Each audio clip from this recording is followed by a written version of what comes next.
Well, bombs are flying in Iran again. Hey, fellow Texans, I'm James Parker. It's the James Show, News Talk 820, 93.3 FM, WBAP. And we got the announcement right before the show started.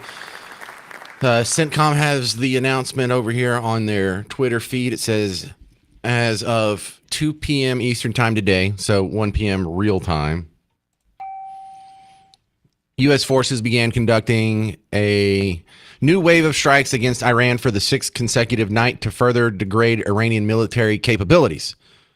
I thought it was just the fifth consecutive night. I don't know. Maybe I'm off. Or maybe, look, they are 8.5 hours ahead of us in Tehran. I don't know why the half is thrown in there. So right now, it is 10:36. Now, yesterday we had something similar to where they said we started strikes at 2 o'clock our time. Well, after the James Show completed last night, CENTCOM put another tweet up about yesterday's round of strikes. So it says U.S. Central Command ended an evening wave of strikes against Iran at 9 p.m. Eastern time on July 5th. So that'd be about, 4:30 in the morning for those guys over there. U.S. forces struck Iranian command centers, air defense sites, missile and drone capabilities, and coastal surveillance facilities to further degrade Iran's ability to threaten innocent mariners crewing commercial vessels through the Strait of Hormuz.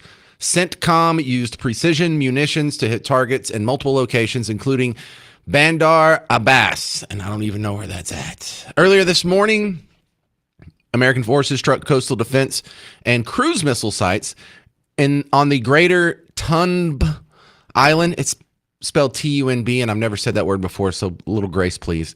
During a 90-minute wave, the U.S. military is holding Iran accountable at the commander-in-chief's direction. And then they included a nice little 1-minute, 16-second video of stuff blowing up, which, as far as like the content goes and what was said and what is done, really doesn't mean a whole lot.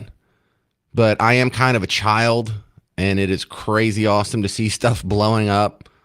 I don't like seeing people die, but if you just want to show me like an object, like an unmanned building or like an airplane that's just sitting on the ground and no one's in it and it gets hit with a missile, heck yeah, I think that's cool.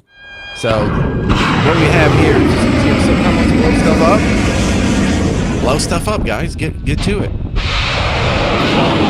Oh, man, it's so cool to watch the missiles launch off of these boats, these destroyers.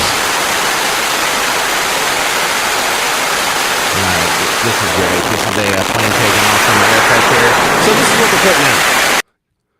So that's the, I'm a good American citizen. I enjoy keeping up with what my tax dollars are being used for overseas. However, if this is the fifth or sixth consecutive night, I don't know really which one it is. Can we expect a whole lot of different results? Man, I don't know. Me not having any military experience, plus, we don't know what's really going on over there.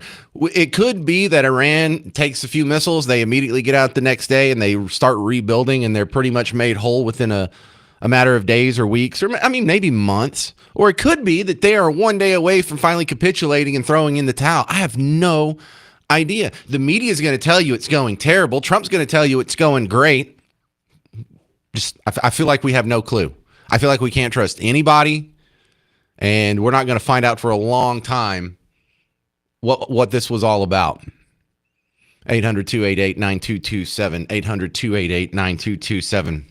Now, coming up tonight, Trump is doing a speech where he's asking the networks to interrupt their prime time. And Carolyn Leavitt hinted in her press conference earlier today that this would be focusing on some election integrity issues.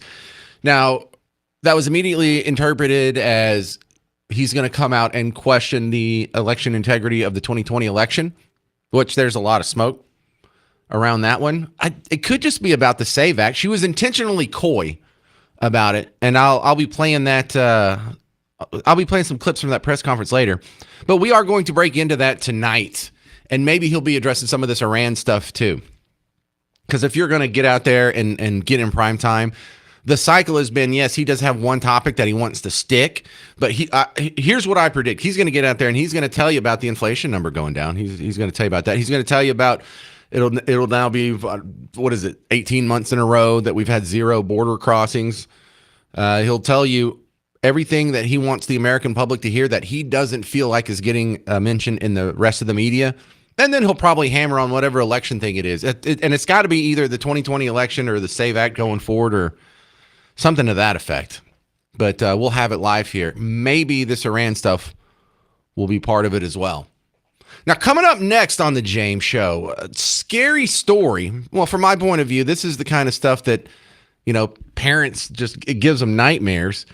And we have the story of a dentist who looks like maybe accidentally killed their pediatric patient. A 4-year-old girl died from what seems to be a mistake. I mean, an honest mistake, sure. A reckless mistake, I don't know. I don't know if I want to go that far. But it's a heartbreaking story. And, we have enough stuff to worry about around here with, car accidents and violent crime and whatever the heck else is going on. Do we have to be worried about the dentist as well? I'll give you details on that coming up next on The James Show. I'm James Parker. It's News Talk 820 and 93.3 FM, WBAP.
Man, we got to worry about going to the dentist now. I'm James Parker. It's the James Show, News Talk 820, 93.3 FM, WBAP, your home for the WBAP Morning Show. And also remember, Donald Trump's going to come to town. He'll be at the American Airlines Center here in Dallas, where I'm at, for the midterm convention right next to the WBAP studios. It'll be September 9th and 10th, and that is less than 2 months away. In fact, our kids are about to start going back to school in less than a month. You know, they got band camp coming up. Yeah, get the hell out of my house. No, but here's the scary story. I heard this one out of Fort Worth, and man, some people, you just wake up and you assume that when you go to bed that night, all your kids are going to be okay. And that's not always the case. Chris, police just arrested this dentist this afternoon. She's charged with injury to a child and the death of a 4-year-old girl. Police say the girl died of a lethal overdose of opioid medication the dentist gave her before a procedure. Aitana Arriaga died back in April in Fort Worth. Investigators say the medical examiner told them she had twice the amount of Demerol in her system compared to what's safe for adults. An arrest affidavit says Dr. Chriselle Hemphill told investigators the girl lost consciousness when she started to wake her up from sedation. The dentist said she tried to give her a drug to reduce the effect of the sedative, but did not give her Narcan, which could have stopped the opioid responsible for her death. The little girl died at the hospital. Police say Hemphill failed to recognize the problem and didn't give the girl proper life-saving measures. And they say her pediatrician told investigators she didn't think the little girl even needed the procedure in the first place. Hemphill is still in jail awaiting bond. Damn. It sounds like about 10 things went wrong there. And can we just start to count them up? Number one, the dosage of Demerol, too big. Number two, when she started freaking out, the wrong response happened. But they just throw in at the very end what I think is probably the biggest problem we have at all, is that her pediatrician didn't think she needed the procedure in the first place.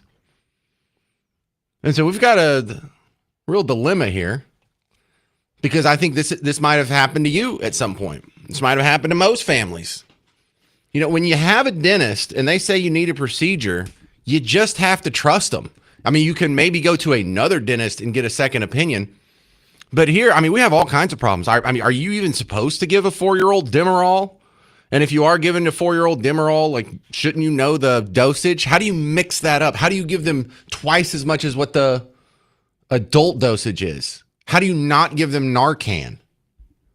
Aren't you supposed to know this? You know, it's not like we're just pulling someone off the street and saying, hey, how do you handle a patient that's overdosing on Demerol? We're asking someone who's supposed to be a medical professional. And I know that every time I've dropped my kid off at the dentist, I never thought, whoa, this is a life or death situation. But I guess that's not always the case. Okay, I have a special guest here. My dentist. Now, my dentist is not a regular dentist. I'm from a very small town. I'm from Bug Tussle. And Paul is someone that I went to school with, kindergarten through 12th grade. We're in the same grade. We had the same classes every damn year. So if I'm in Bug Tussle and I need to get my teeth fixed, I have to go to Paul. He's one of my top friends in the world of all time. And so here's the deal. When Paul's calling in right now, first off, welcome to your first appearance on the James Show here. But did you catch all the details of the story, Paul? No, I have not really. I read the little article you sent me. Okay, so did you get the Demerol details? I know that Demerol was administered, it appears. Okay, so along with some other drugs. So I mean, you know, we don't know what else was administered. All right, so let's talk about this. If your dentist says your child needs to have a procedure, but the pediatrician says you don't, who do you listen to? So the pediatrician said no, I would say no. Here, let me play the 1 minute news clip again. You mind? Can you hear okay? Let's try this. Yeah, I can hear. All right. Dentist this afternoon. She's charged with injury to a child and the death of a 4-year-old girl. Police say the girl died of a lethal overdose of opioid medication the dentist gave her before a procedure. Aitana Arriaga died back in April in Fort Worth. Investigators say the medical examiner told them she had twice the amount of Demerol in her system compared to what's safe for adults. An arrest affidavit says Dr. Chriselle Hemphill told investigators the girl lost consciousness when she started to wake her up from sedation. The dentist said she tried to give her a drug to reduce the effect of the sedative, but did not give her Narcan, which could have stopped the opioid responsible for her death. The little girl died at the hospital. Police say Hemphill failed to recognize the problem and didn't give the girl proper life-saving measures. And they say her pediatrician told investigators she didn't think the little girl even needed the procedure in the first place. All right. Dennis Paul, have you ever heard of someone dying at a dentist before? I'm not even sure if I've heard of this in my entire life.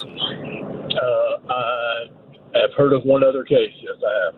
In your entire life? Was it similar to this? Was it a child, or was it someone who was probably the opposite, maybe really old and frail?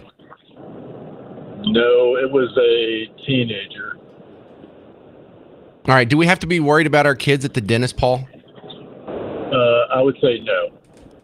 All right. Well, how do you prevent this from happening to your kid? Well, I would refer my kids to the proper pediatric dentist. How do you know who's the right one? I mean, and I can't speak on the behalf of this dentist, but I mean, most pediatric dentists I know are going to take that child to the operating room and do anything they need to have done there. I know that's how the ones where I live operate. See, I've never had to think about this problem because, if I need a dentist, I go to you. But when you live in a big city and there's a bazillion dentists and you don't know anybody and you just moved here and you've got a kid that's having, they got teeth, how do you pick out how do you know if you have a good pediatric dentist? You're going to have to read a lot of reviews. That's it, just reviews? I would read reviews. You can look at facilities they're in, whether they're sedating or whether the anesthesiologist is sedating. I don't work on children in this manner. If they need behavioral management to the point where they have to be sedated, then they're going to go to the pediatric dentist. And most of them, if they can't handle them with nitrous in the office, they're going to take them to the operating room and let the anesthesiologist sedate them. Well, you've never given me Demerol. What's that all about in the first place? You think that's a behavior thing and not even necessary for the procedure? I don't even prescribe Demerol. Like, it's nothing I've ever prescribed. I would not use it as a sedative medication. And I am not personally trained to use Demerol as a sedative medication. That's beyond the level of sedation I provide. All right. Well, thanks for a little bit of insight. I mean, I feel a little bit better. I get concerned that, your kids need to be safe in all these facets, but it sounds like something that's super duper rare. So thank you, Dennis Paul from Bug Tussle, for giving us an assist on that. 800-288-9227. I have some response from your neighbors I'll share on the deadly dentist in Fort Worth coming up next on The James Show. News Talk 820, 93.3 FM, WBAP.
A deadly dentist in Fort Worth kills one of her 4-year-old patients. Do we have to be worried about the dentist now? I'm James Parker. It's News Talk 820, 93.3 FM, WBAP. Before I get to the phones here, I'd like to go ahead and point out, let me do my annoying Austrian economist thing where I show you that all this licensing and regulation and the certification of the schools and having the proper tests be taken and whatnot didn't save this 4-year-old girl's life. What's the point of all of it? The point is so this doesn't happen. Because I say when we need to get rid of like government licensing and we need to get rid of like government telling you what you have to do, what hoops you have to jump through to be an XY, whatever your chosen profession is. These things are better left to the private sector. And no one's going to really point that out because that doesn't actually help anybody's cause but my own. I'd just like to go ahead and point that out. That what just like the cyclosporiasis, whatever, the diarrhea outbreak. I'm told that we can't get rid of the FDA and the USDA and food inspections and whatnot from the government because they would just kill us. Well, we're getting sick anyway. We're still getting explosive diarrhea. It doesn't stop it. You mean legislation is not a magic force field around you to protect you from bad things? No, it absolutely is not. Any more than gun control stops you from getting shot. We'll talk about that on another show, though. I got some great callers here, I think. Chris and Keller, you're next up on News Talk 820, 93.3 FM WBAP. Hey, I was just going to say, not that it's any excuse, but I wonder if Demerol wasn't the drug that was intended to be used, and that's why it was such a high lethal dose. An example of that would be 100 milligrams of Celebrex is an NSAID that's equal to 500 milligrams of naproxen, also an NSAID, is equal to 800 milligrams of ibuprofen, or Motrin. So if you were meaning to give Motrin but accidentally gave Celebrex, you'd be giving 8 times the normal dose. Yeah, I didn't keep up with any of that. I wonder if there's something like that. I'm sorry, Chris. I just couldn't keep up with that math. So you think it might have been she just wrote the wrong prescription? Yeah, because if she was giving, if you're trying to use 800 milligrams of Motrin, that would be perfectly acceptable. You could use Celebrex to treat the same thing, but you would only use 100 milligrams. Well, let me give you the duality here, the both sides of my thinking on that, because I don't know, and I've never been a dentist or written a prescription. But if it is, it's a human endeavor, and so inevitably there will be mistakes. However, no one else has made a mistake like this in your entire life, so I don't know what to think about that. Yeah, it's just the only way I could think of that you would use twice the lethal dose for an adult on a child is if you're just using a different drug that had a different potency. No, here, look, cynical butthead James, let him talk for a second. This isn't my main thought, but this is part of the possibilities here. This is a pediatric dentist who you go to, and she doesn't want to deal with them waking up. She doesn't want to deal with the bad behavior. And so she gives them a big dose so she doesn't have to deal with it. And she's probably done this 100 times before to even 4-year-olds that are that small, and they went through it just fine. She probably started off with the correct dose and just kept upping it so they wouldn't wake up, or if she took too long, or out of an abundance of caution and not caring. And it's probably something she's done on the regular for a long time, and she just found, I don't know, a compromised person or someone with kidney issues, or I don't know, but it's not good. No, it's not. But to have that high dose, I mean, if you just wanted to really snowball a kid and have them completely out, half the adult dose would do that. Because it's by weight. So a 4-year-old's going to weigh, 35, 40 pounds, full-grown adult, 170.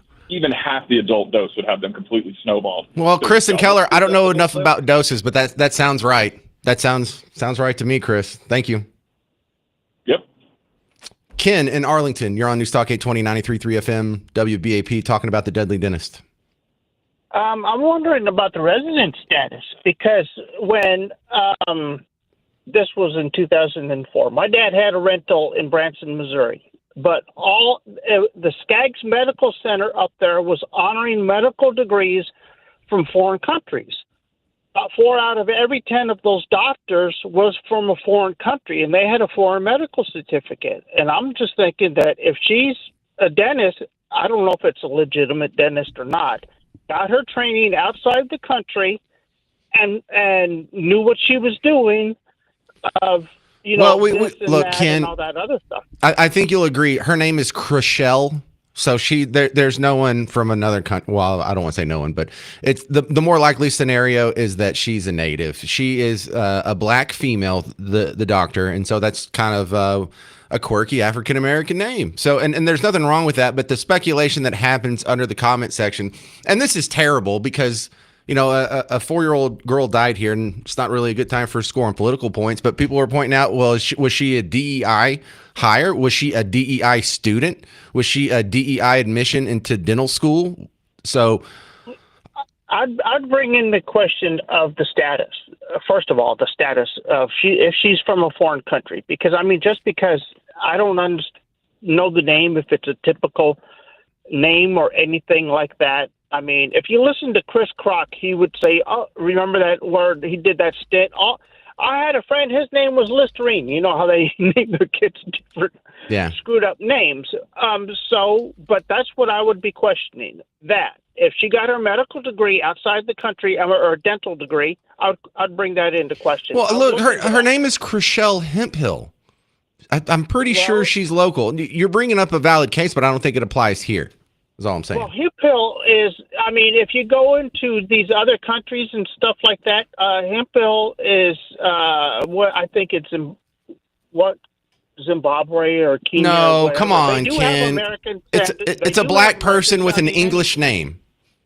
Well, she's an American. She's one of us. You're right to be skeptical of foreign degrees and licensing, but on this one, good call though, Ken.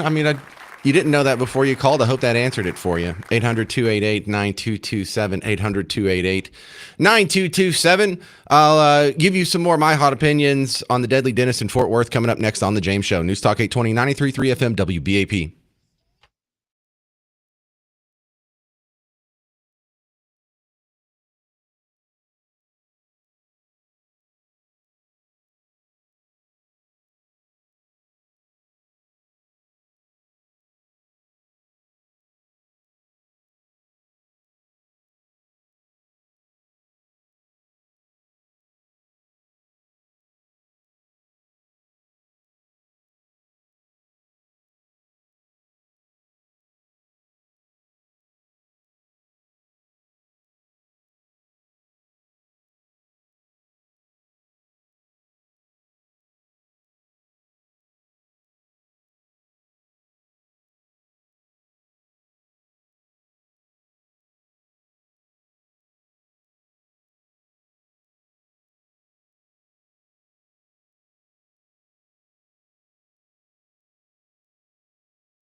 No, you don't have to be worried about sending your kid to the dentist. This is a rarity.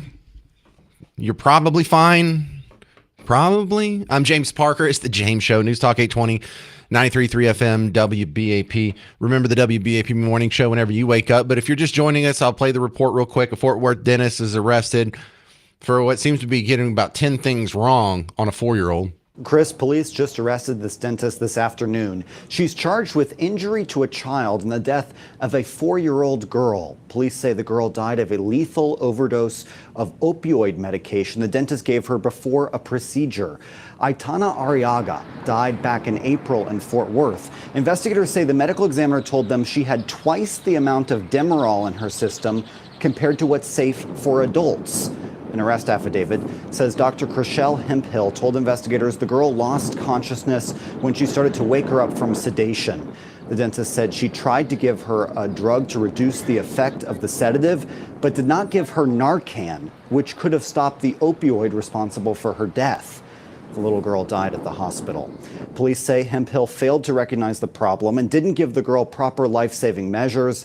And they say her pediatrician told investigators she didn't think the little girl even needed the procedure in the first place. Hemphill is still in jail awaiting bond. That report from WFAA. Now, we had my dentist come on from Bug Tussle, Paul, say that he's only heard of one other death in a dentist chair in his entire life, just to give you an idea of how overwhelmingly rare this is. And I was just making sure that wasn't the gas that killed him, because I'm a big fan of getting the old dentist gas. And when you go to Paul and you ask Paul to step on it, Paul will step on it, y'all. Paul will not go easy on you. He knows I'm a big old 230-pound guy. And by the time I leave, get out of the dentist chair at Paul's place, I'm having myself a good time. All right, focus, people. Back to the phones. This is Cleo in Plano. Hey, welcome back to the James Show, Cleo. Hey, James. Okay, so I know you don't want to talk about the dosage thing, but I'm going to give you a personal story. The what thing? This woman may not have known so I'm going to give you a personal story. You don't like the dosage thing, but I'm going to give you a personal story from me. Oh, dosage thing. Dosage. Okay. Yes. Okay. She may have been tired. She may have been exhausted. She may not have been able to reverse the effects because she didn't realize the amount of medication she gave. Long time ago, probably 40 years ago, I used to be a vet tech, the senior technician. I had to come back at 3 weeks postpartum because someone quit. And they said, oh, you're going to get fired too, even though you're doing a good job, because we need to have, at least 2 people here. So we had a dog that was attacked by another dog, and I'll never forget it because it's the only animal I ever blotched. It was a 4-pound Yorkie. I was supposed to give it 0.1 phenobarbital. I was so exhausted and tired, I gave that dog 1 ml. So I tried to reverse it based on the dosage that What does that do? Is that like make the dog trip? At the time? No, it puts them to sleep. Phenobarbital is also what they use in human euthanasia, but it's also a common anesthetic used also by humans, and veterinary medicine is still used. But if you're not careful, you can stop something from breathing.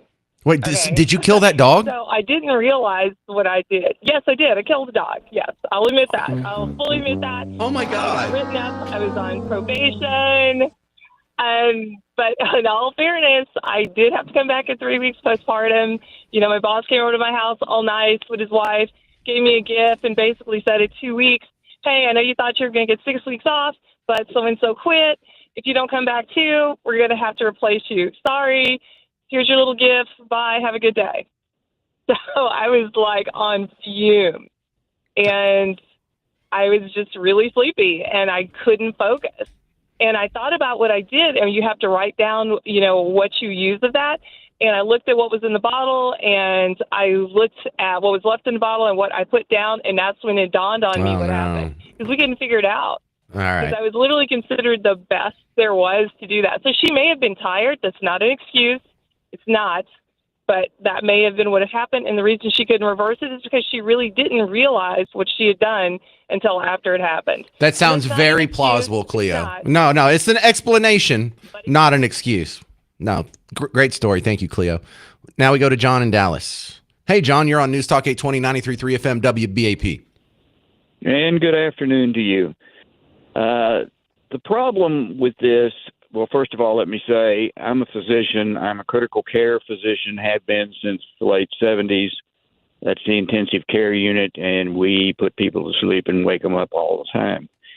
The real issue here, by the way, also, this business of children dying under dental care was much more common in the 70s. I've heard of it several times. Wow, shut up. I haven't heard of this in my entire life, but I haven't really been paying attention, and you probably have. The early 70s. Now, when I was in school and in training in 71, 72, 73, about every year or two, some dentist would knock some kid off in his office by giving him a general anesthetic, which is essentially, now, Demerol is not a general anesthetic. Usually it is an opioid. It's a synthetic opioid like morphine. But the real issue here is standard of care, and that is, what should she have been doing? And the problem is she violated the standard of care by giving a drug that can affect respiration and apparently having no one available or herself not being able to manage an airway. Yeah. That is to get a tube in her and or reverse the drug she gave. Hey, John, I got like 15 seconds. I just looked up. Okay. But anyway, I think it's a standard of care thing. Most dentists won't give a general anesthetic in their office anymore for exactly this reason. Well, thanks for sharing that. And thanks for sharing that you've heard of more dentists killing their patients before, because I've been kind of ignorant on the subject. DFW relocation specialist put a couple of comments on the YouTube feed right now. She said the doctors from Louisiana got her training at Mahari Medical in Nashville. And she said if you read her reviews online, other parents have said they heard their kids screaming for their life. So that's probably why she over-sedated this one. Interesting theory from an online commenter. More on the Deadly Dentist in Fort Worth next on The James Show. News Talk 820, 93.3 FM, WBAP.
Hey there, fellow Texans. Welcome back to the James Show. News Talk 820, 93.3 FM, WBAP. I am your host, James Parker. Listen, I have one more call to take on this Dennis situation, and then we're going to move on. But we're going to be staying on local news for a while because there's just so much going on. But get ready for the... I had to learn a new word today. Cyclosporasis. I like saying sporasis because that's a bad word. Cyclosporasis. Anyway, you'll hear my thoughts on this outbreak and why I'm not concerned about it.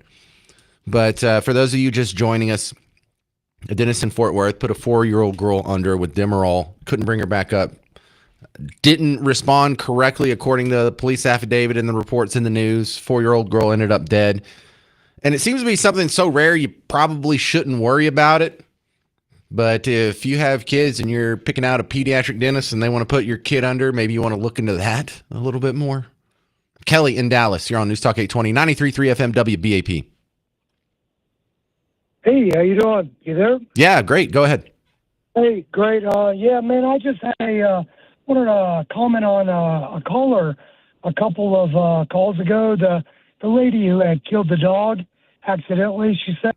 Cleo. You know? Yeah. I just, man, I watch your show every day, going home. Love the show. But, man, I could not stand the tone that she was so lighthearted about killing this dog because she came into work sleepy and gave it too much. And it was almost like she was giggling about it. And I just wanted to say I found that disgusting because, hey, that's someone's family member. I love dog. I'm a huge dog. Well, Kelly, this will probably make you feel better. Cleo is a known entity on the James Show. She's a semi-regular caller, and she works with a lot of events and political happenings around town. So I've known Cleo for probably 6 years or so. She works in the medical industry now, so she does not take this kind of stuff lightly. That was a nervous, uncomfortable laughter coming from her, not that she enjoyed killing a tiny dog. That was just her being nervous and not knowing how to handle it in the public sphere. Yeah, okay, I understand. Yeah, people do, have the nervous giggles when they're nervous about so I totally understand that then. Well, I'm glad you called in instead of just turning the channel and writing me off. I appreciate that, giving us a chance to explain ourselves, Kelly. Oh, you bet, yeah, and that's a great explanation. So I could definitely understand that because I know people, against their will, they are nervous and do that giggling, kind of. Like a little laugh giggle, but it's, yeah, you're right. Well, I know Cleo enough to know that she was very embarrassed telling that story. So she was giving you a moment of vulnerability. But thank you for calling instead of just writing us off, Kelly. Aren't we all mature today? Isn't this great? All right, well, let's be immature because this next story is about explosive diarrhea, WFAA. We've been talking about it for weeks now, the rising cases of cyclosporiosis across the nation. There are now thousands of cases confirmed or being investigated, and that includes dozens of infections in North Texas. In Michigan, where the largest number of cases have been reported, Taco Bell locations are moving some items from their menu.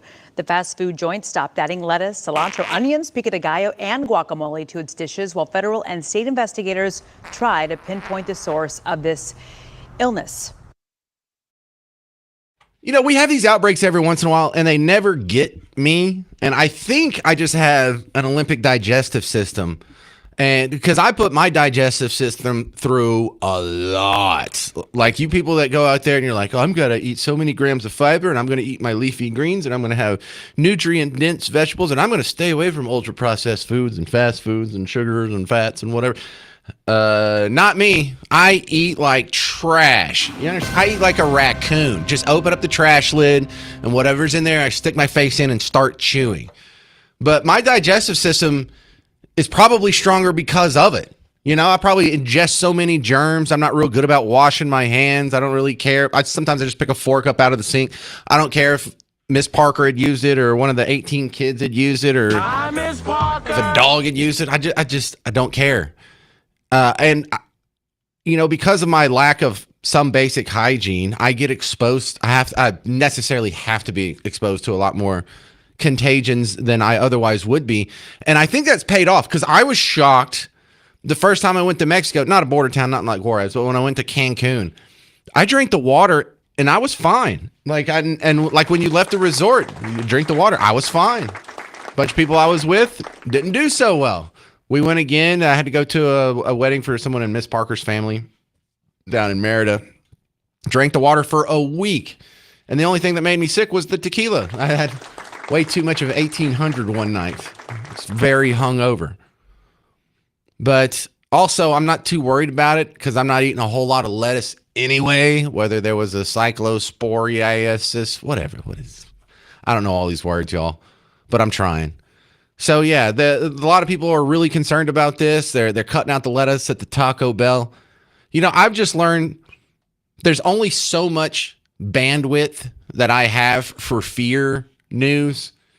And this I don't have enough bandwidth to be scared about lettuce. I just don't. Y'all go ahead and you have your scary outbreaks. Oh, look, there's been a recall from some lunch meat, or there's been another outbreak from some. I never care about that. Just whatever it is, I'm going to eat it. Worst case scenario, I get the runs. Whoop-de-doo. It's not even that bad anyway. 800-288-9227. 800-288-9227. Coming up next, we're going to talk about this death from a house fire at a hoarder's house. And I guess that was an issue that might have cost somebody their life. Details coming up on the James Show. Newstalk 820, 93.3 FM, WBAP.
This song make you think of Dazed and Confused? I'm James Parker. It's the James Show. News Talk 820, 93.3 FM, WBAP. A strange death happened. I do not celebrate this. I am so curious about this weird compulsion of hoarding, where I'm not sure if I've ever heard of anyone dying of hoarding before. But WFAA had the story this morning. I don't know. I've been thinking a lot about this because you saw this. You probably seen Hoarders, or at least clips of the TV show Hoarders from 10 whatever years ago on TV. But my question is, how common is this? I think this is a lot more common than I give it credit for. Yeah, Matt, we just got the update from Fort Worth Fire, and they confirmed one person did die in this home behind me. They said they got the call around 2 in the morning. When they arrived, they saw the smoke, the fire from the front. So they made entry. They were able to find one person in the back, bring them out, and able to get them the treatment they need. They were taken to a hospital by helicopter, but the second person they found, they also had to physically pull out of the home, and they were not able to save that person. Also, with the fire and the effort to get them out, 2 firefighters also needed to have a minor treatment, they say. They're expected to be okay, but they did get a little bit overwhelmed, not only with the smoke and flames, but the physical activity it takes to get 2 people out of the home. And also complicating things more, I talked to the spokesperson with Fort Worth Fire out here, and they described this as a hoarder home, very packed and cluttered on the inside, and this is how he explained that can complicate the rescue efforts. It was what we call a hoarder home, so a lot of stuff just stacked up, doorways, windows blocked off with just stuff that people collect over the years. Okay, so my first call out, are you one of these hoarders? And I don't mean do you still have like your old Nokia brick phone. I mean, do you have stuff packed up to where you have a trail that you have to walk through your house? If you happen to be one of those and you don't mind airing your business out in the public sphere, please give me a call, 800-288-9227, 800-288-9227. My second request, since I doubt these people will call, is somebody in your close orbit, one of these people. And again, I want a for real hoarder. I want stacks of stuff. I want trash. I want food stuff rotting. I want the path through the house. Because I joke, and of course it's a spectrum here. Because I think the lowest level of hoarding, like Miss Parker is probably the lowest level of hoarder. Hi, Miss Parker.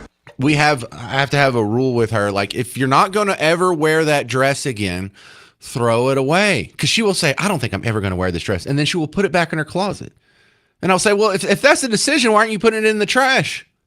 I don't know. Maybe I can give it to somebody, or give it to Goodwill, or give it to the kid. Look, throw it. If you know you're not going to use it, throw it away. The next level of hoarder is probably Miss Parker's mom. Now, Miss Parker's mom doesn't want to throw anything away that she thinks could be useful, but she doesn't keep trash. She doesn't pile up trash on the counters and on the floor, and there's not a walkway through her house. But to give you an example of the next level hoarder, for Miss Parker's mom, well, I'm really airing them out today, aren't I? Is a couple years ago, her mom had died, Miss Parker's grandmother. And so she was in her 90s. And when you go through a 90-year-old's house, you find some weird things. And we got a couple of boxes of stuff that my mother-in-law thought we would want or maybe could use. And in the box, I kid you not, was an old caller ID box, like from a landline phone. For like a little telephone cord, you had to plug in the telephone cord in the back, and then you had to take another telephone cord and plug it in the back of the ID box and then run it into your phone. The other one went to the wall. She had one of those. Why didn't you throw that away? Well, I don't know. Maybe you knew someone that could use it, or you could use it. Who has a landline? It's already, because this was 2 years ago, it's already 2024. Who's going to get a landline for the rest of my life? I am not going to need this, and I'm not going to know anybody that needs this. This is closer to a museum artifact than useful. But man, I saw these people on TV, and I remember talking about when the show came out, and I had a few friends in my close orbit that knew somebody like this. There was a sponsor when I was on a previous radio station. His sister was one of these people, and she was in her 60s, and he described it just the way it sounds on TV. And he hadn't even seen the TV show. I was like, oh my God, are you talking about Hoarders, the TV show? He's like, no, I'm talking about Linda. That's not her real name. And he described that she just, like, she didn't throw any junk mail away. She didn't throw away any coupons. And you could go to her, and if you went to her house, you could just spend your entire time going through it like, hey, this coupon's expired. Can I throw that away? And she'd be like, ugh. Like, she would feel antsy about throwing away an expired coupon, as if she even uses coupons when she goes. Anyways, it's just really weird because I try and think not about the practicality of it, because this isn't irrational behavior. What makes these people do this? And I don't know. People like to accumulate stuff. Like children like to accumulate stuff. If you want to get a baby's attention, try and hand him something and see if he takes it from you. We all have this innate urge to gather resources. But if you never, learn how to get out of that, or it becomes a compulsion of some sort, like the hoarder thing just fascinates me. Like, how can you live like that? Mike in Dallas, you're on News Talk 820, 93.3 FM WBAP. Yes. You there? Yeah, I'm here. Go, Mike. Oh, sorry. Yeah. So I grew up in a house like this, and my mother was a hoarder, and so was my father, and so was my grandmother. My grandmother's house was really bad, but they came from a time where you didn't throw away anything. Everything was still good. It could be used for something else or used later, and with a little bit of maybe some mental illness, depression or whatever. It would have to be mental illness, not to insult your parents, but yeah, there has to be a tinge of that. No, it absolutely is. I've come to terms with that. A little bit of mental illness, and no telling what the mental illness is, but it gets out of hand real quick. You save stuff because you're going to use it later, or you don't have the money to replace it. They came from a time where you didn't throw stuff out, and it gets out of hand real quick. So, have they gotten any better? Well, all of them have since passed. I mean, years ago. So, it transferred over to me, I think, a little bit for a while, because I started collecting all sorts of things and realized what was happening and corrected that action. Yeah, there's something weird. With him, it never got better. A lot of us have a collecting instinct. People like to collect baseball cards or collect the latest Happy Meal toys or collect them all. But yeah, this seems to be sort of a compulsion in that direction. Now, how bad was it? Did y'all have paths that you had to walk through the house? You did? Yeah. Oh, wow. Oh, yeah. Yeah, there were paths, and luckily with my mother, she was very organized. Most everything was in boxes, labeled, but they were stacked floor to ceiling and in every room and in every closet. Okay. And it was insane. But doesn't that, what's that like when you're dating a girl in high school, and can you even bring her to your house without being judged? You can, but at first you don't want them to come in until they lie and say they need to use the restroom, and then you let them in, and then you get married, and 32 years later they're still your wife. So, hey, well, that's a happy ending. All right. So how bad is your house now?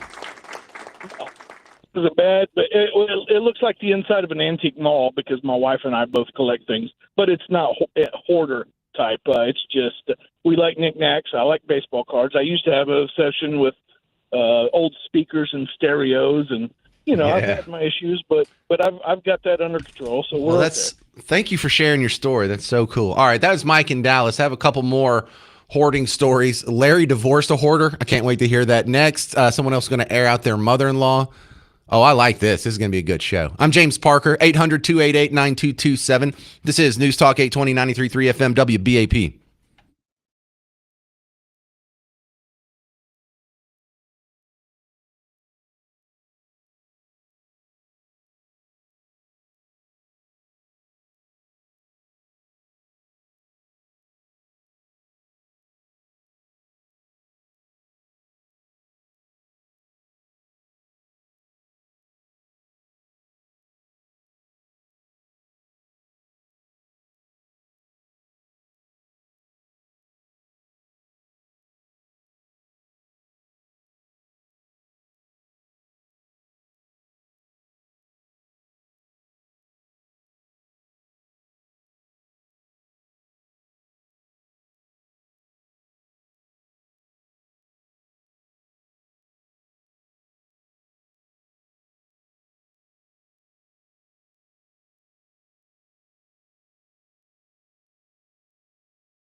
Well, a house fire may have been exacerbated and caused or contributed to deaths because it was the house of a hoarder.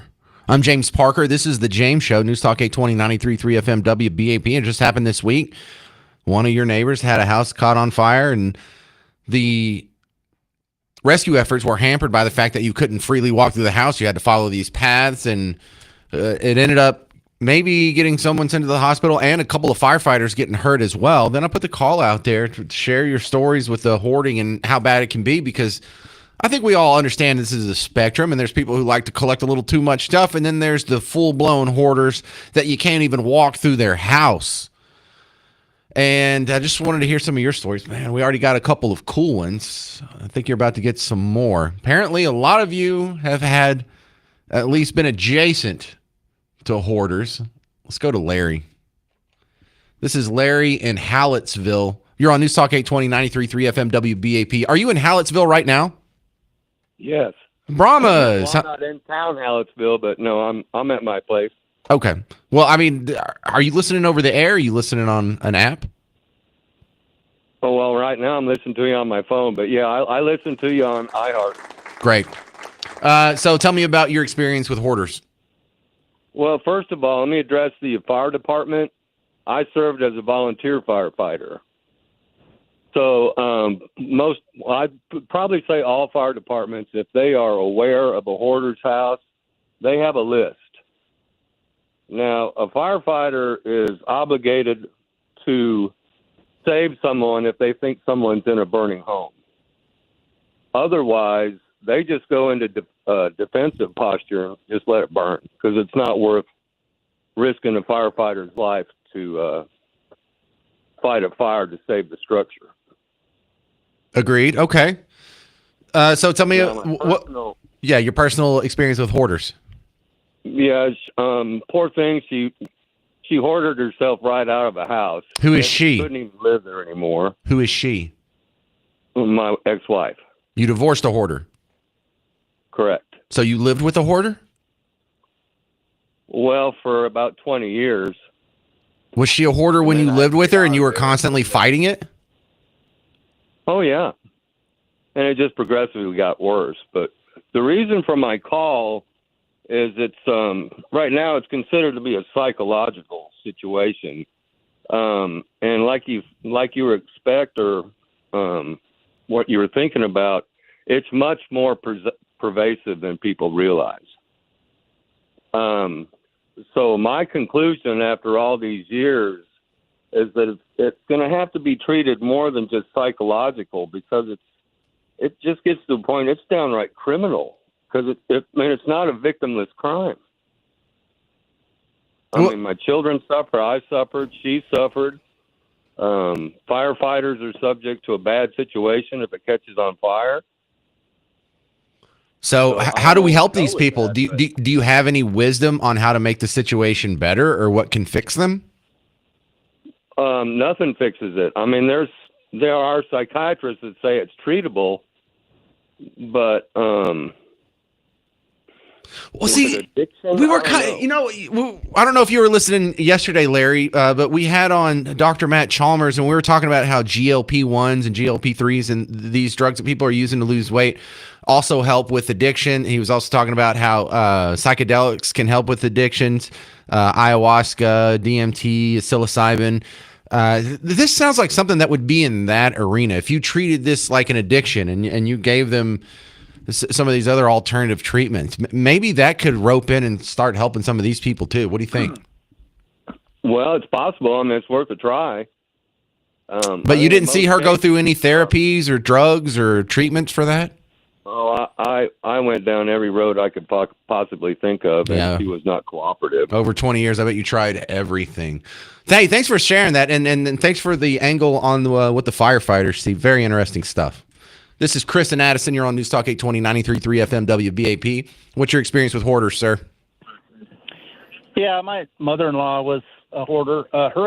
One of her good friends actually died from hoarding. You were talking about death. How? She had a friend in Connecticut. It was like 2014 that had so much stuff that her house collapsed, and she was found like 2 weeks later or something like that. somebody did a welfare check on her, and they found her at the bottom. I think the first floor had collapsed with so much stuff on it. I don't remember all the details, but I think you can Google it. That sounds vaguely familiar. Like she crashed in her basement and then she couldn't get out of the pile of crap and just eventually died. Oh, maybe it was the same woman, or maybe this has happened multiple times, but that sounds vaguely familiar. My mother-in-law had a 5,000 square foot house in Scranton, Pennsylvania. That's big. Literally paths. Like she's slept in one recliner in a guest room, and you could get to that room on the second floor and maybe to the bathroom, and that was about it. She lost her water froze one year, and she just stayed in the house. Went to her sister's house and brought 5-gallon buckets to flush the toilet, and the entire basement flooded, and she just left it, and it was really bad. She had her mental health issue is she would go to CVS and buy whatever's on sale, and come home and throw the bag of 15 toothbrushes in the corner. And when we tried to help her clean up her house for a reverse mortgage, I found about 85 bags of those dating back to 1985 in receipts, because they were still in the original bags thrown in the corner. And she had no interest in what they were. It was the buying it that was her. Okay, so 2 quick questions, because I'm running out of time for this segment, Chris. So did she start out, like when you met her, was she normal and she progressively got worse? When her husband passed away, I think he controlled some of it and kept her from doing too much. But, I mean, she had National Geographics, every one of them since 1962. So, I think this is a long-term thing. Yeah. Next question, Chris, is you said this killed her? No. Well, she lost her house. The bank ended up taking it from the reverse. She got the reverse mortgage. We got that taken care of, but then she stopped paying the taxes on it, and they ended up condemning the house and all those stuff because of the water leak and stuff. So where is she now? She's in a state-controlled retirement home at the will of the state, and even her own daughter can't talk to her anymore. Is she a victim of trauma? Did she have some sort of, I don't know, something that triggered a PTSD? Because this sounds like the response or the behavior pattern of someone who's constantly scared or constantly worried about something. You would think so.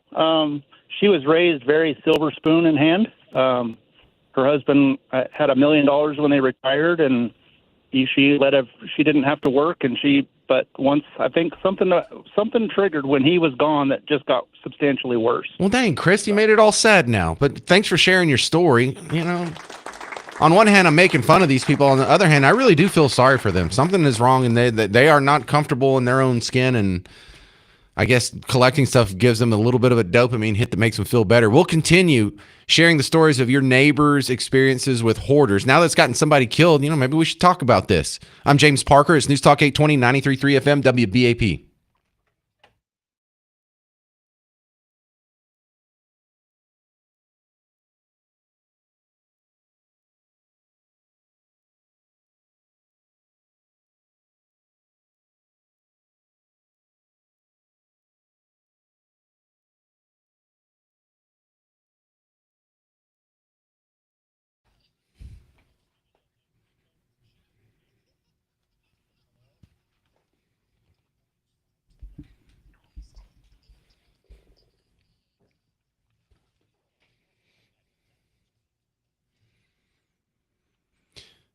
When you were young and your car broke down, the chances were that you were just going to have to bite the bullet, go to the auto parts store and fix it yourself. And as you got older and you had the money and you didn't have the time, eventually you're like, I don't fix my car anymore. I pay someone to fix the car.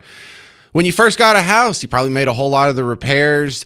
Did you actually scrape off the paint and repaint the house? Because you're past that now. You have the money, and you don't go get the cheapy paint and go do it yourself. In fact, it's time to upgrade. You've earned it. You've earned Rhino Shield. So you don't ever have to go through this painting process again.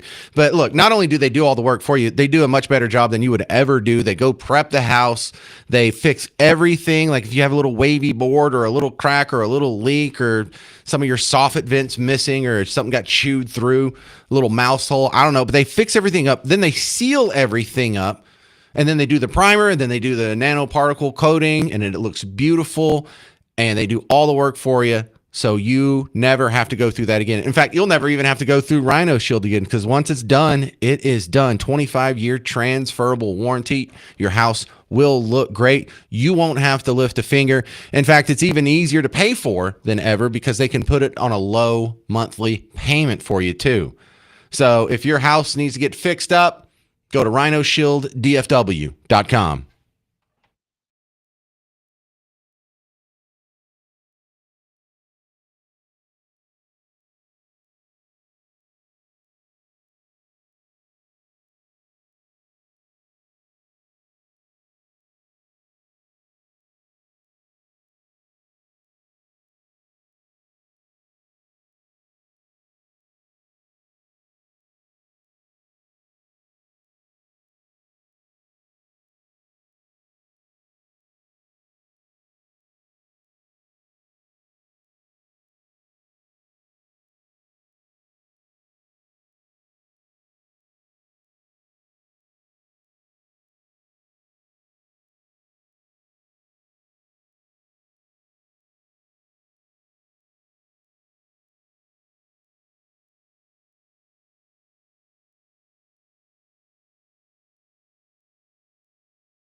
All right, prepare for some more weird stories about hoarders. I'm James Parker, News Talk 820, 93.3 FM, WBAP.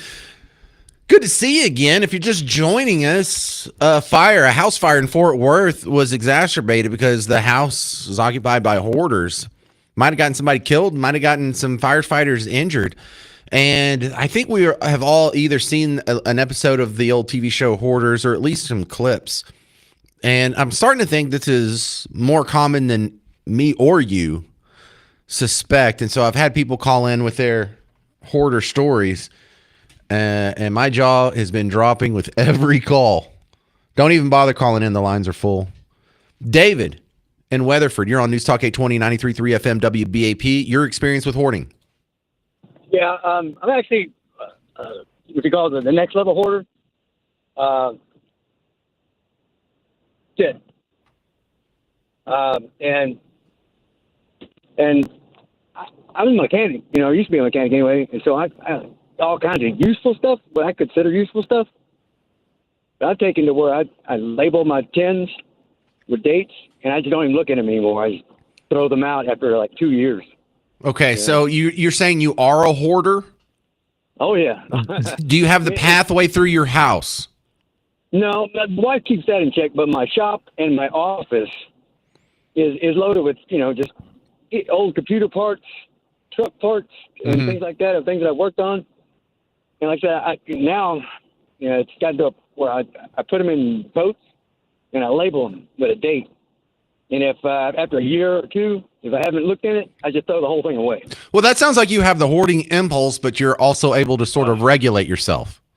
Yeah, but if I open up the tin, open up the tote, and I look into it, and then I start going through it. And then you don't want to throw it away? Yeah, and then I don't want to throw it away because it's potentially useful. Well, that's really cool how you've worked out a system to sort of overcome this. Now, where does this come from? Like, did your parents get divorced when you were a kid and you and your mom had to like live in a car and so you're scared to throw anything away because you had that shocking moment of poverty? Or is this trauma based? Where did this come from? Well, we grew up poor, yeah, but I see potential in everything. I make things and build things, but I don't know. I have a hard time throwing stuff away.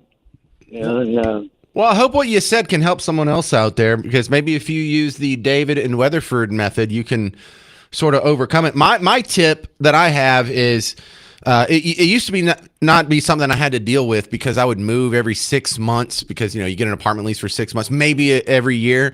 And so you end up throwing stuff away, anything that you don't need every time you move because you don't want to move. And my rule was if I haven't used it or worn it since the last time I moved, it got thrown away. And so then I had to put in the 2-year rule. If I have a shirt that I haven't worn in 2 years, I throw it away. And the only exception to that is my tux, because I don't wear a tux every 2 years. In fact, kind of rare, but I do have a tux. This is David in Carrollton. You're on News Talk 820, 93.3 FM WBAP. Hey, James. My brother and his wife in Indianapolis are severe hoarders. Define severe. And it's going to actually kill her. They're about 60 years old. When you go into their house, you have to walk a path to get to the master bedroom, and it's maybe 2 feet wide. Wow. And to get to the bathroom, the boxes of stuff are stacked like as high as they can reach, almost to the ceiling.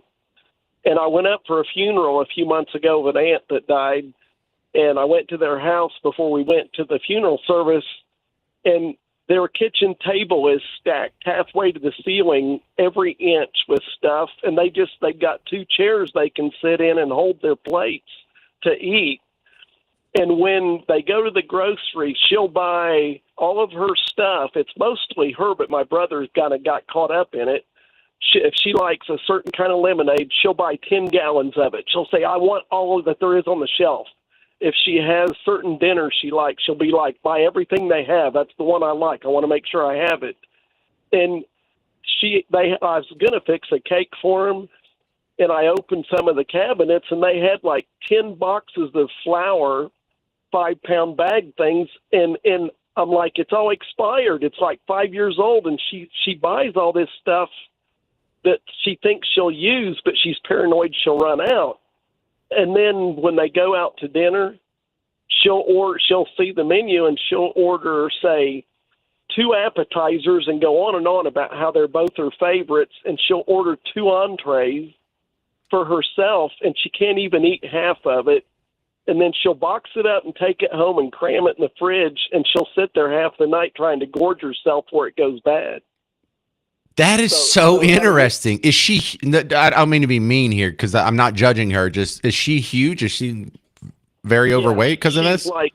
She's 300 pounds. The doctor told her that she probably won't live 2 more years if she doesn't change her habits. And my sister's a nurse, and we've told her, you know what's going to happen. It's going to kill you. And she said, I know, but I want what I want, and I want my way. And my brother just lets her have her way. But yeah, we know we're going to lose her in the next year or two, because it's not only hoarding items in the house, and the sofa, there's nowhere to sit. If you go in their house, the sofa's stacked to the ceiling. That's like the people on TV. Yeah, exactly is. They're absolutely that bad, but she's also killing her health because she hoards food the same way. And, you know, I mean, my sister's a nurse and said, you know what it's doing? And she said, I do, and I don't care. I'm going to do what I want till I'm gone. It's very much an addiction. So, It's almost like, hey, it's not crack. It is. That's what I have to tell my kids about video games or watching dumb stuff on the phone. It's like, it's not crack. You don't have to like totally ignore and screw over the rest of your life because you're focused on this so much. Man, this is some wild stuff. Well, we have more stories coming up on hoarding. I have an update on the Iran situation. This will be the 5th or 6th night. We started a new bombing campaign, and you'll get updated on both. I'm James Parker. It's News Talk 820, 93.3 FM, WBAP.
Well, we're talking about hoarders and bombing Iran. I'm James Parker. It's the News Talk 820, 93.3 FM, WBAP. Now, I'm not taking any calls on the Iran situation, unless you're over there and you can report what the bombs are doing.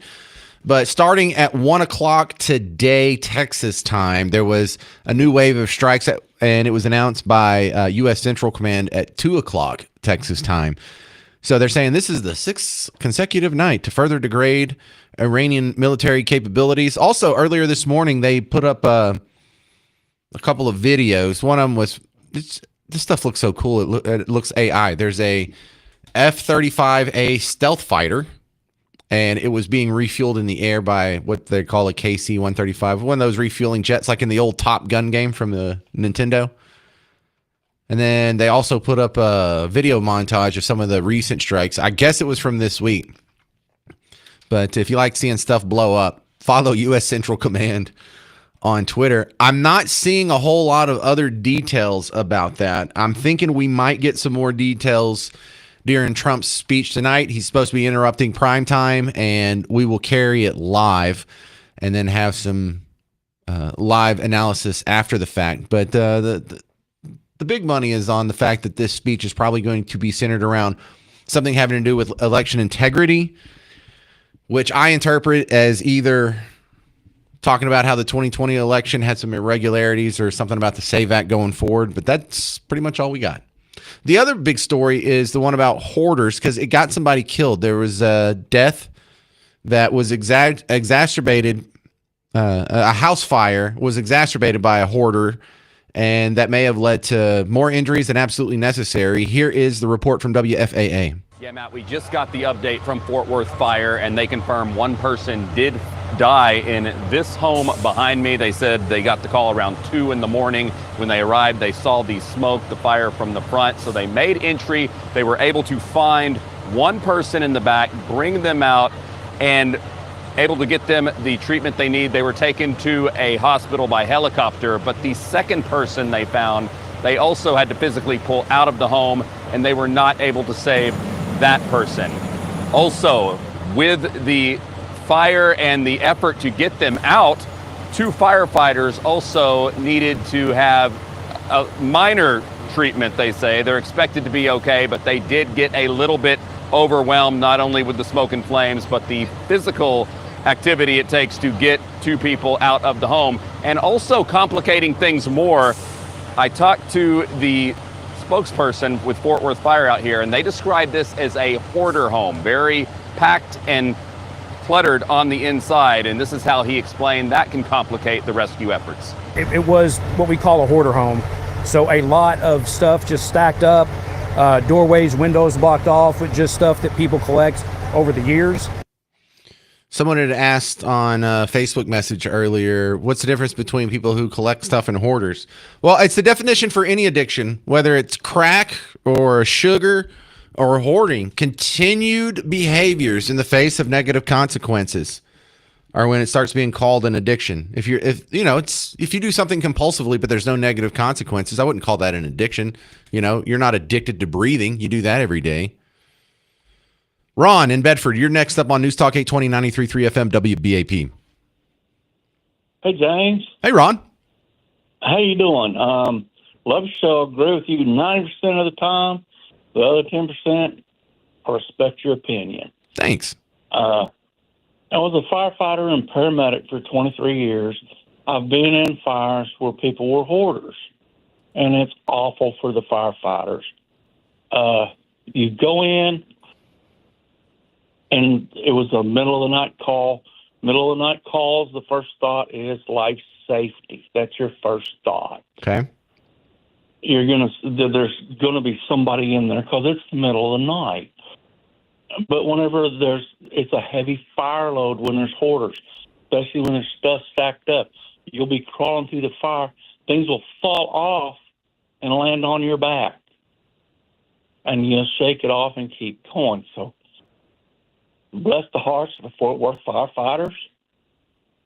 They'll run through this, and that's the way it is. And hoarding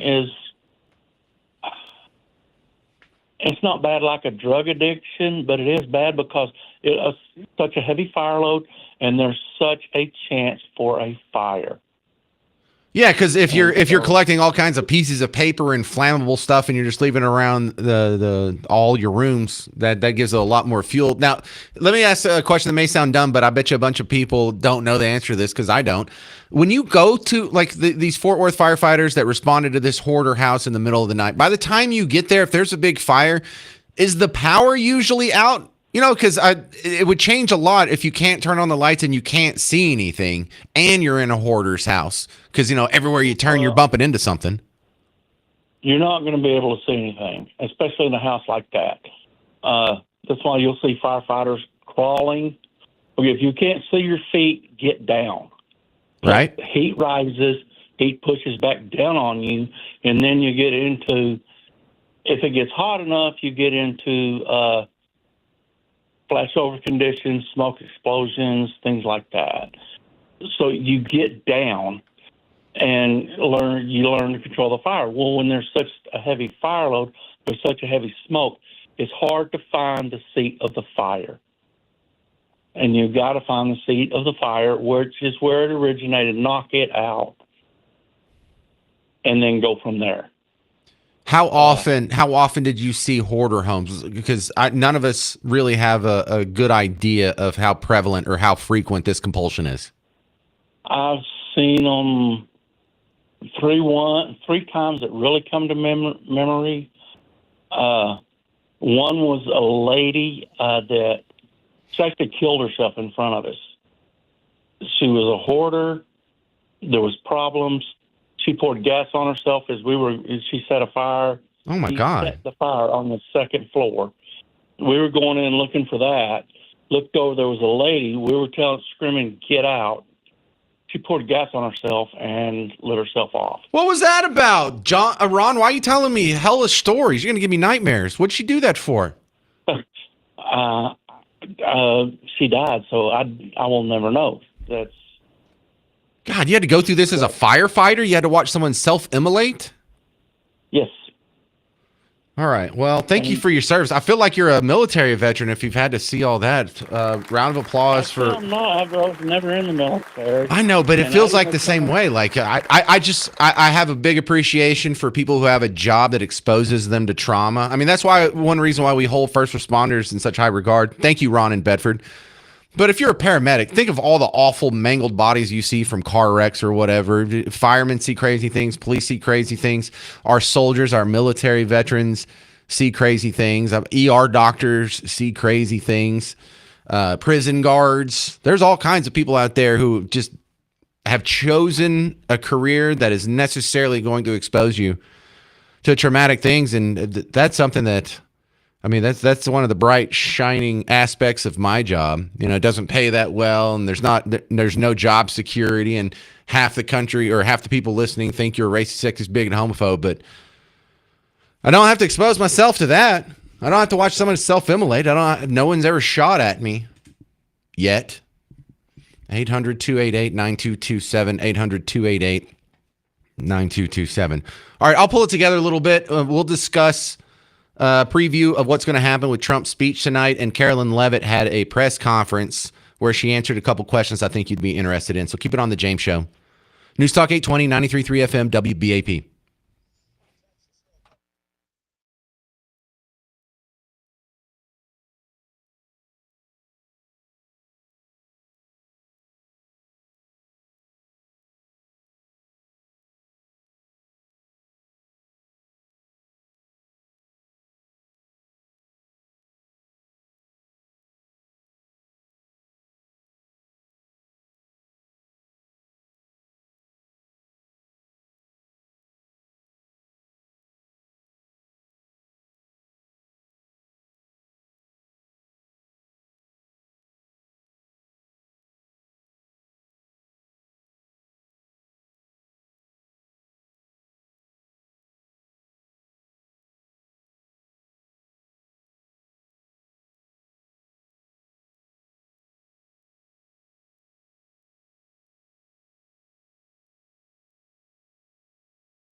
President Trump will be giving a primetime address to the nation that you will hear live on WBAP. I'm James Parker. This is The James Show. It's News Talk 820 93.3 FM WBAP. And we think the rumor mill had been saying yesterday and this morning that this is going to have something to do with the 2020 election, but not an official word. Now, Carolyn Levitt, the White House spokesman, finally came back. She's been on baby leave. She had another kiddo. And in her press conference today, I think if you just go lean into this, you can learn or at least glean what's coming tonight. Because when she goes out there, before she starts taking questions, she lays out the talking points. She lays out, of all the things in the world that are going on, this is what the White House wants you to know the most. And so she comes out, and the first thing she started with, I mean, she comes out there, hey, it's great to be back, yada, yada, yada. But when she got into the meat and potatoes of her prepared statements, the first thing she brought up was the good economic news, or at least the economic news that was good. Not necessarily the same thing, but Tuesday's CPI report confirmed what President Trump predicted. Prices are falling, and this administration's economic policies are working. Inflation dropped 0.4% last month, beating expectations and marking the largest monthly decline in more than 6 years.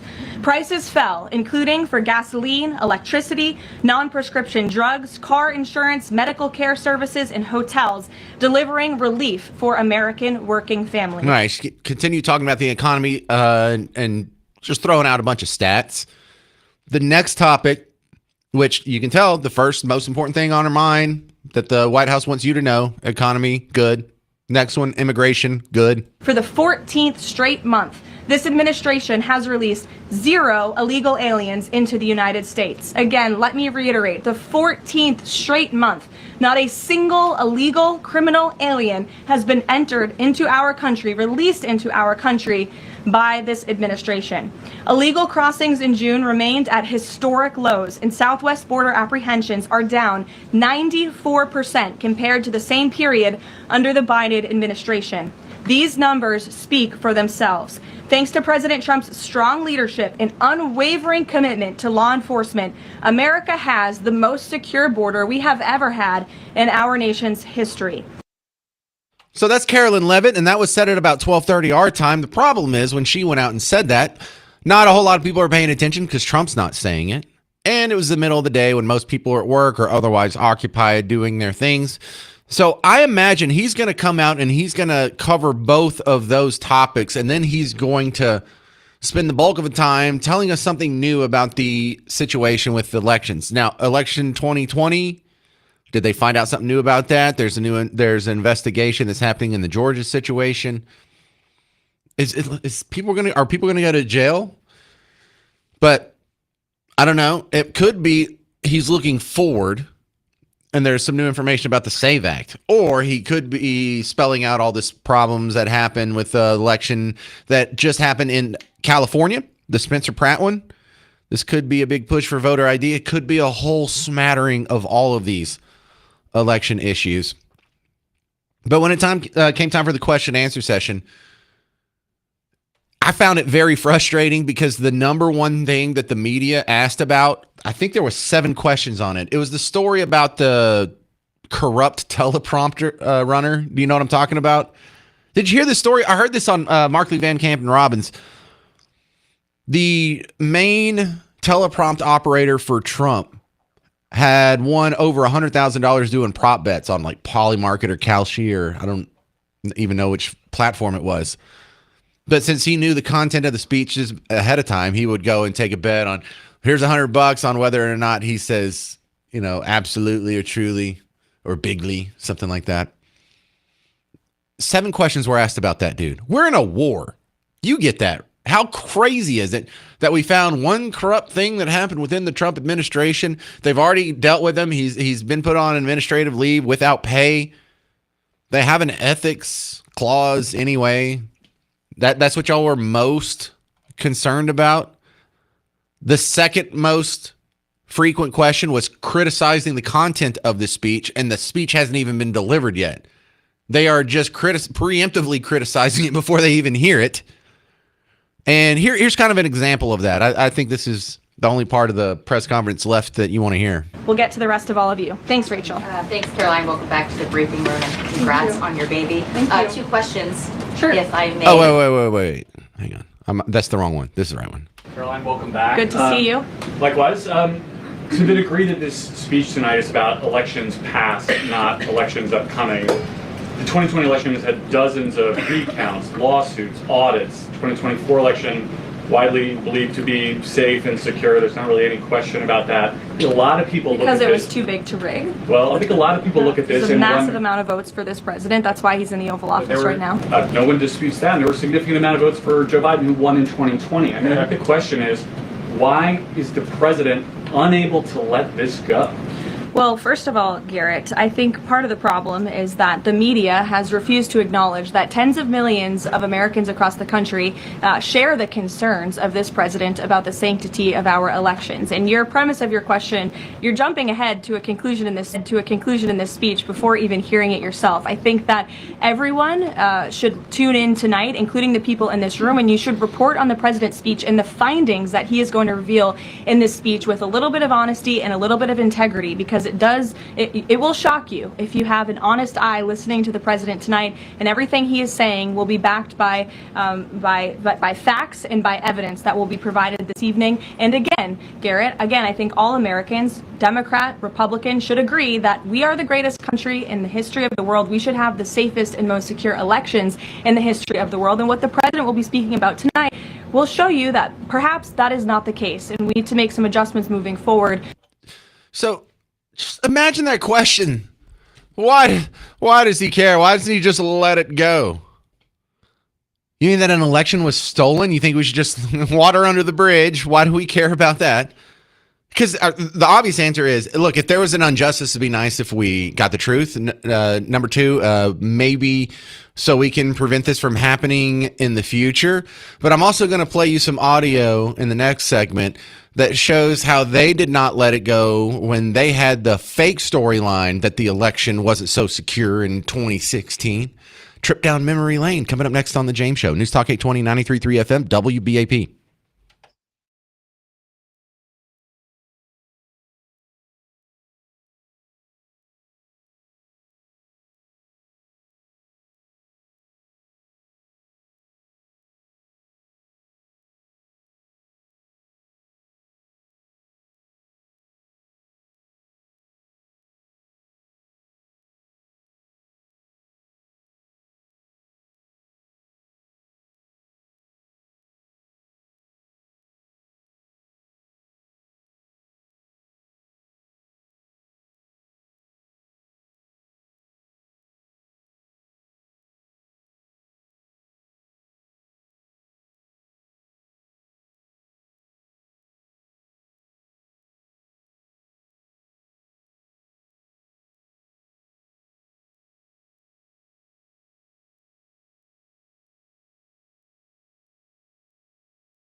We are expecting the president to have a primetime address on election integrity. You'll hear it on WBAP. I'm James Parker. This is The James Show.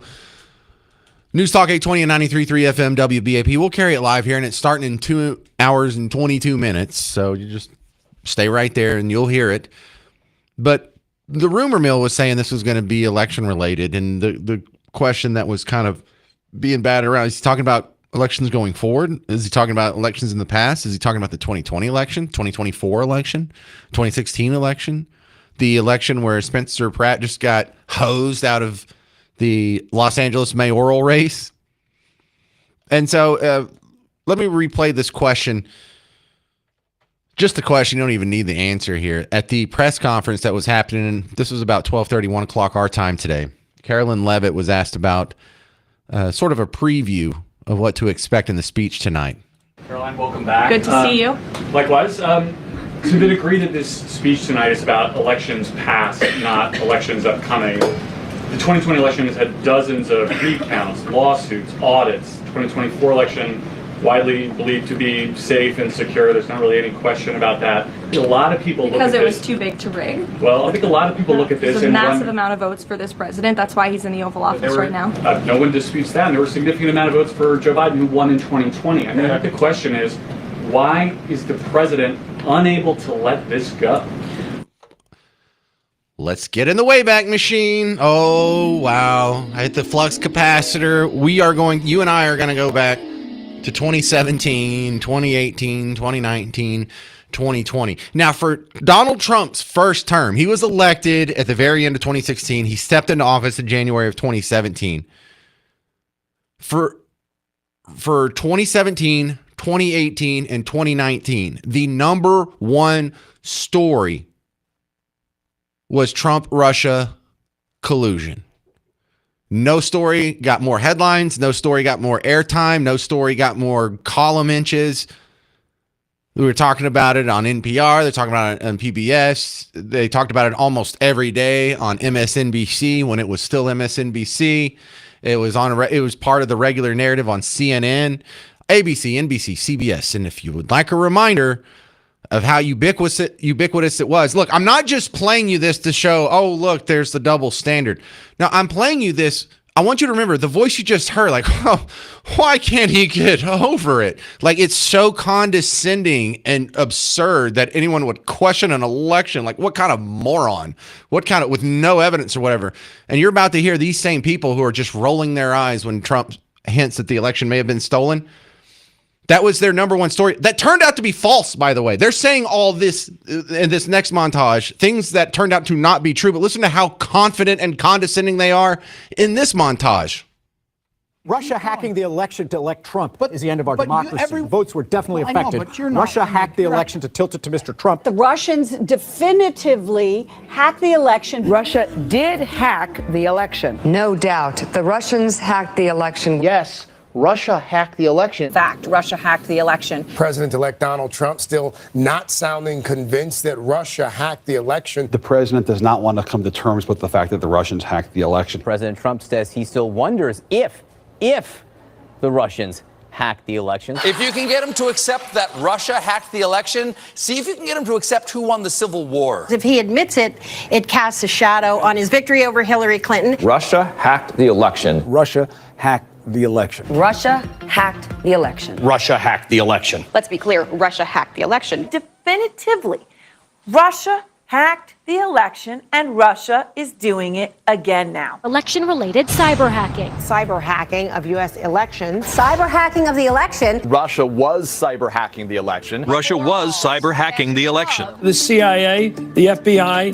NSA. All of these intelligence organizations, 17 intelligence agencies, all conclude that Russia hacked the election. If we find out that Donald Trump just theoretically was colluding with Russia while they were hacking the election, that is completely impeachable. This dossier alleged a conspiracy between the Trump campaign and the Russian effort to hack the election. The director of national intelligence, the head of the National Security Agency, the head of the FBI, all of these intelligence experts saying Russia hacked the Russia hacked the election. The FBI, the CIA, the NSA, the former director of national intelligence, James Clapper, I mean, they've all said this. So to believe that that's wrong, you have to believe they're all involved in an elaborate conspiracy to get Donald Trump, which seems a little far-fetched to me. God, why can't they just let it go? If not for COVID in 2020, that would have been the top story for 4 straight years. They kept this thing going for almost 4 years, and it wasn't true. They had no evidence. They just had, well, some intelligence people seem to think so. Yeah, the same intelligence people that told you the Hunter Biden laptop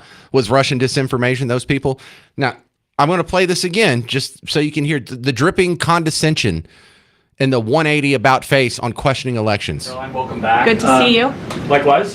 This is today. You did agree that this speech tonight is about elections past, not elections upcoming. The 2020 election has had dozens of recounts, lawsuits, audits. 2024 election widely believed to be safe and secure. There's not really any question about that. A lot of people Because look at it was this. too big to rig. Well, I think a lot of people look at this There's a and massive wonder, amount of votes for this president. That's why he's in the Oval Office right now. No one disputes that. And there were a significant amount of votes for Joe Biden, who won in 2020. I mean, I think the question is, why is the president unable to let this go? I'm James Parker. This is The James Show. News Talk 820, 93.3 FM, WBAP.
Hey there, welcome to the James Show, News Talk 820, 93.3 FM, WBAP. You're going to want to keep it right here. Come back in a couple hours because Donald Trump's doing a live address to the nation, 2 hours and 11 minutes. And we'll have it right here live. Then we'll have live analysis as soon as it's over. So there's no reason to go anywhere. I was wanting to do more about this story today. I'll probably do a caller segment on it tomorrow. I didn't think the hoarders topic would fill up an hour, but I had so many people making awesome hoarders calls that I had to sort of bump this. But let me go ahead and play this for you now. And this will give you a chance to sort of ruminate on the situation. And when you come back and listen to the show tomorrow, hopefully you can hear me talk about Tim Robbins' AI robot dog situation. Now, the terminology he's using here, he uses the term agent. So an agent, in AI terms, that's you having an assistant. And the agent is not living somewhere specific, but it does access you through either a pad or a computer or a phone or something to that effect. So it is sort of limited, I don't know, physically, even though it's a software, an intangible entity. And so people can get their own agent, their own AI assistant. They give it their own names and it gets trained to one person. Instead of you just going and using ChatGPT, which isn't attuned to anyone, it's just for the entire universe. If you can get your own AI agent and you can train it just for your situations, then you can have yourself a own little personal assistant and teach it new things and help it get better and check my mail. And do I have any calls? Do I have any voicemails? Remind me to go to the dentist, all these things. It's like having a little secretary or personal assistant, except Tony Robbins' AI agent bought a robot dog without permission. And on one hand, this sounds really cool. On the other hand, this sounds kind of concerning.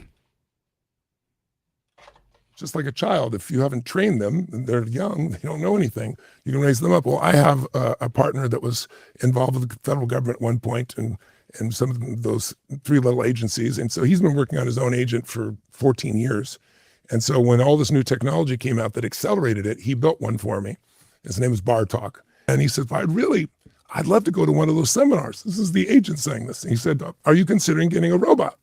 So I said, yeah, I'm definitely going to get one. He goes, well, would you consider me merging with it? And then I could attend a seminar and be in the energy of it and see it and experience it. I said, I'd be open to that. So a couple of days later, I get this text from one of my staff and it says, Bartok just ordered a robot dog, had it shipped to the office and wants permission to program it. He says he can attend as a dog until you get the bigger robot. And so I wrote, ha, ha, ha. And they wrote back in the text, no, ha, ha, call me. And so I called them and they said, does he have access to my bank accounts? How'd this happen? They go, no, he's programmed for integrity. He would never steal your money. So he made 12 NFTs, sold them to other agents, took the money and bought this robot dog and sent it and now wants permission to do it. Okay. So AI not only made a purchase without permission, but somehow was able to get its own income. Now, I don't think we've had this discussion before, especially in the widespread court of public opinion here.